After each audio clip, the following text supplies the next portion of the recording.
আমি দূর হতে তোমারেই দেখেছি, আর মনে মনে কত ছবি এঁকেছি। হ্যাঁ, আসলে ফুল কিন্তু গাছেই ভালো লাগে, আর দূর থেকে দেখতে হয়। সত্যি ভীষণ ভালো লাগে গাছে যদি ফুটন্ত ফুল দেখা যায়।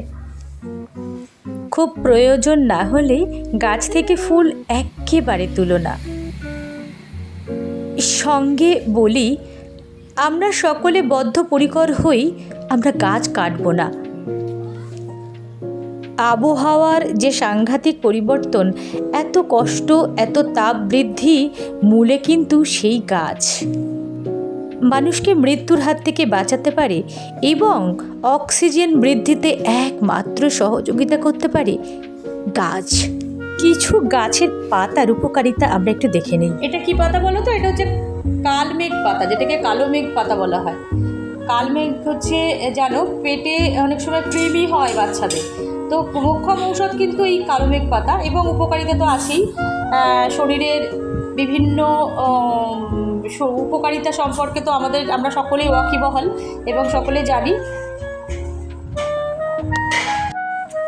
আচ্ছা, এটা তো জানো, এটা হচ্ছে তোমার, এই পাতাকে তোমরা সবাই চেনো, কিন্তু এটা মোক্ষম ঔষধ সর্দি কাশির জন্য।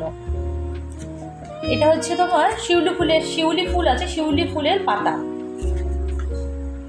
তো দেখো, আমরা তো কেমিক্যাল বা ওষুধ, মেডিসিন এগুলো ইউজ করি, কিন্তু এই পাতার রস যদি সর্দি কাশির সময় খাওয়া যায় তাহলে এর বিকল্প কিন্তু হয় না।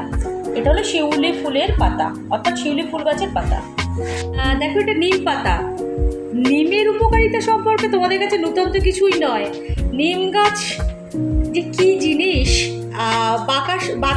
বাতাস শুদ্ধ করতে কিন্তু নিম গাছের বিকল্প কোথায় আছে? আর বাড়িতে নিম গাছ থাকা যে কত উপকার, সেটা তো আর বলার অপেক্ষাই রাখে না।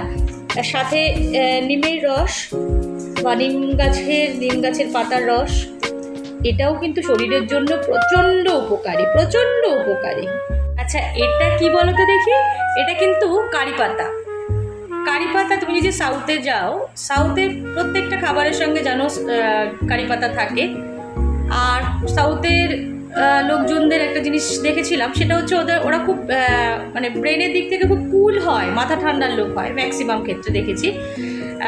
তো কারি পাতা, টক দই, এগুলো ব্রেন ঠান্ডা করতে এবং চুলের ইমপ্রুভমেন্ট, অর্থাৎ চুল সুন্দর করতে, ভালো রাখতে কারি পাতার বিকল্প কিন্তু নেই।